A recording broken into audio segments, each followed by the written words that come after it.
আজকে আমার ম্যাথের প্রশ্নটা হলো, যদি 2 cos থিটা ইজ ইকুয়াল টু 1 হয় তবে থিটার মান কত? তাহলে কিভাবে আনসারটা বের করি দেখো।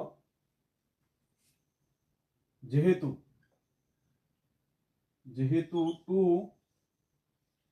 cos থিটা ইজ ইকুয়াল টু 1 और cos थीटा इज इक्वल टू हाफ और cos थीटा is equal to half half হলো cos 60 ডিগ্রির মান।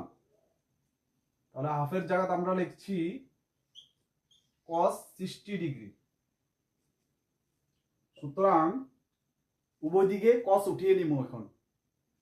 সুতরাং theta is equal to 60 degree.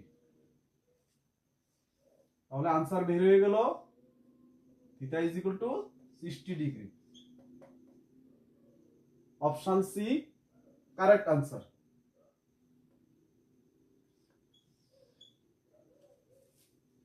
আজকে আমার ম্যাথের ক্লাসটা এখানেই শেষ হলো।